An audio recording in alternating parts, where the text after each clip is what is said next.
I'm your host, Annie Bowles, and this is News du Jour.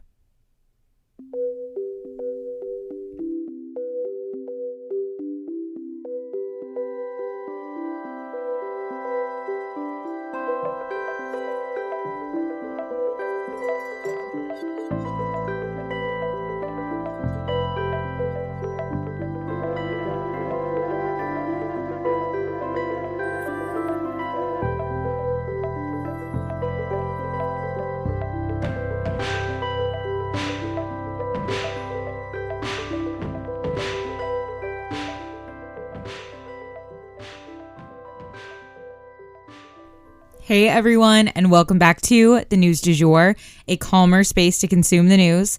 So due to technical difficulties, our episode yesterday did not go live.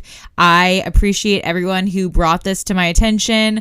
Long story short, it was a technical error, but we're going to go ahead and cover some of the same stories that I did cover in yesterday's episode today. So you'll be fully caught up after this episode. Let's get into it.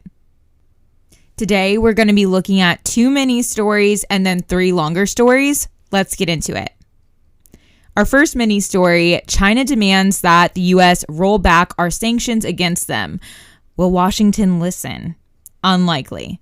Biden has been wanting to engage in these talks with China to kind of try to hash out our differences and come to the middle, relieve some of this tension. But China is finding it hard to look past the sanctions when debating whether or not to come to the negotiating table. They said that they cannot trust that our negotiations are in good faith if the sanctions are still in place. We'll keep you guys posted.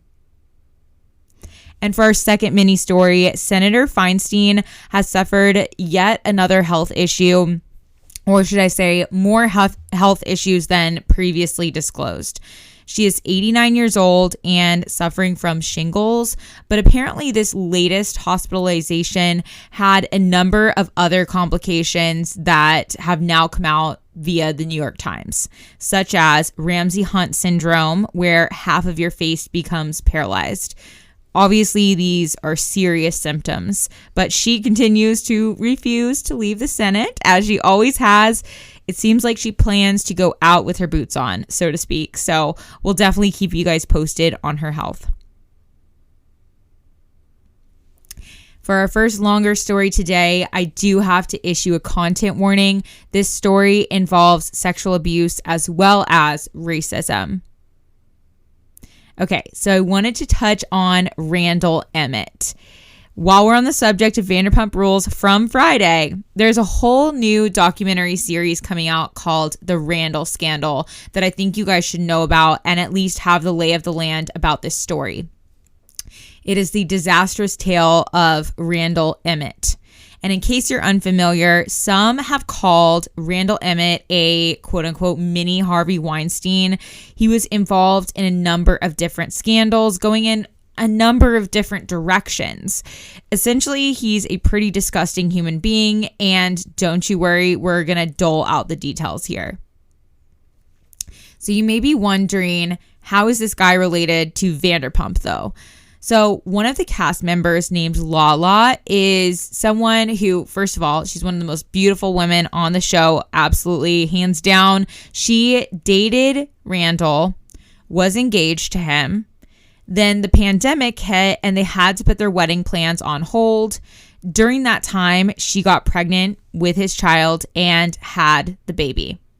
They never ended up tying the knot as his house of cards started collapsing around them before they could make it down the aisle. He was initially this shadowy figure on the show, with Lala only referring to him as my man, quote unquote. And it was rumored that she had handed out NDAs to fellow castmates to basically keep them quiet about her relationship with him. Because when he started dating, he was still married to actress Amber Childers, who played in Netflix's first season of You, for example. And it was very complicated on the show. Essentially, everyone knew she was dating a married man, but she didn't want to confirm this. He was also buying her very lavish gifts, such as a Range Rover and things like that. So she took a lot of shit for basically it seemed like she was a gold digger in this scenario. She was taking trips on his private jet and things like that while he was still married, supposedly, allegedly, all the things. But since the birth of her daughter, Lala discovered his infidelity. And actually, it's important to note here as well that he did eventually come on the show. So once they were dating out in the open, she started naming him by name. And then eventually he became a character on the show. Like on Friday, we mentioned 4 or 5 cast members of the main core cast were, basically canceled off the show. And so at that time, it was a perfect moment for Randall to become a more significant character because, frankly, they'd been talking about him for seasons on seasons, and now it was time for him to make his official debut onto the show, and it seemed like he really ate it up. He was a great character on the show in the sense of he was entertaining. He was very further along in his career versus everybody else on the show. He, was an established producer, so he had all these Hollywood connections, but that is where things start to get sketchy. Basically, 50 Cent was the first person to raise the red flag about Randall Emmett. He said, Randall owes me over $1 million, and he tweeted this at Randall, and it stirred things up with the cast, obviously, of Vanderpump. So it all came up on the show. At the time, they were acting like it was kind of bullshit and made up, but it, given everything that we know now, definitely seems like it was true. But long story short, after the birth of her daughter, Lala discovered his infidelity. So that was, reason enough for her to make plans to leave him. She already knew of his notorious temper, and he had reportedly become physical with her at this time already. So after she left, that's when everything really came out of the woodworks, though. His mistreatment of staff, his mistreatment of Bruce Willis while he was ill, and essentially his using his business as a casting couch where he would sexually assault women looking to act in his films. And this is just the tip of the iceberg. All of this came out in an LA Times article and now is coming out via a Hulu docuseries. And only the first episode is out. I highly recommend you guys watch it. But like I said, this is just the tip of the iceberg. He has called one of his assistants the N-word, who then obviously stopped working for him, but that was after a lot of other abuse. An assistant had to work with him while he was naked. His ex-wife reportedly took out a temporary restraining order against him because she was helping work with the FBI on a case about him. Like I said, a lot of shit in a lot of different directions. So I won't get into all the details here because I mean, it would be its own episode, if not its own series. But you can watch all of the details for yourself in this docuseries as it is coming out on Hulu. Or again, LA Times has a very exhaustive expose written about him, which was the first big news to break about Randall. So happy rabbit holing, and I hope this gives you guys enough of a purview about who this person is to where you can understand the scandal. Next up, I want to discuss Tim Scott announcing his bid for president. So Senator Tim Scott, a Black Republican senator from South Carolina, has now announced his bid in the 2024 presidential elections. He plans to take on Donald Trump in an attempt to win the Republican nomination. And he even made digs at Ron DeSantis in the process of announcing. He said that DeSantis' low poll numbers were actually what motivated him to throw his hat in the ring. He comes in with $22 million already raised. He is 57 years old, so decades younger than Trump or Biden. He has said, quote, "Our party and our nation are standing up at a time for choosing victimhood or victory, grievance or greatness. I choose freedom and hope and opportunity," end quote. We will see how he does, and we will definitely bring you guys more detailed info on his background, voting habits, and his campaign platform very soon. So for our last story today, Meta is slapped with their biggest fine yet. So a new record has been set when it comes to fines. Meta has now been fined over $1.3 billion due to illegal data sharing in Europe. The EU is not fucking around, you guys. They have strict data laws in place, and they expect companies to abide by them. And unlike here in the US, they are not twiddling their thumbs and trying to squint to understand this new technology.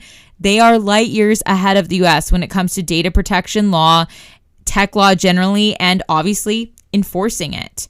The EU has ordered Meta to immediately stop the transferring of European data to the United States, which they were never meant to be doing at this point in the first place. Now, Meta is looking to negotiate their way out of this one. They are stalling by seeking a stay of these orders and trying to have Brussels, where the EU is headed up, and DC, two of my former homes, by the way, negotiate a deal that allows them to transfer this data legally. Of course, Meta describes this fine as, quote, unjustified and unnecessary, and that it, quote, sets a dangerous precedent for countless other companies, end quote. A dangerous precedent of accountability for breaking the law? Boo-hoo. The only way they're going to stop doing these things is if it becomes more expensive to keep doing it than it is to do it in the first place. Money seems to be the only way to get their attention. So I think this fine sounds about right. And that is the news du jour. Today, I wanted to leave you guys with a quote from Jenna on Instagram. If it's not a hell yes, then it's a hell no. If you enjoyed this episode, please subscribe on whatever podcast platform you use to listen. A rate and review or shout out on social media would mean the world to us and help us be able to keep creating the news du jour. But the best way to support all of our work is to become a patron at www.patreon.com/sugarfreemedia. You can also follow us on social media under sugarfreemedia.co on Instagram and just sugarfreemedia, all one word, on TikTok. We appreciate you listening and look forward to telling you about the news again next time on News du Jour. Broadcasting from Oklahoma.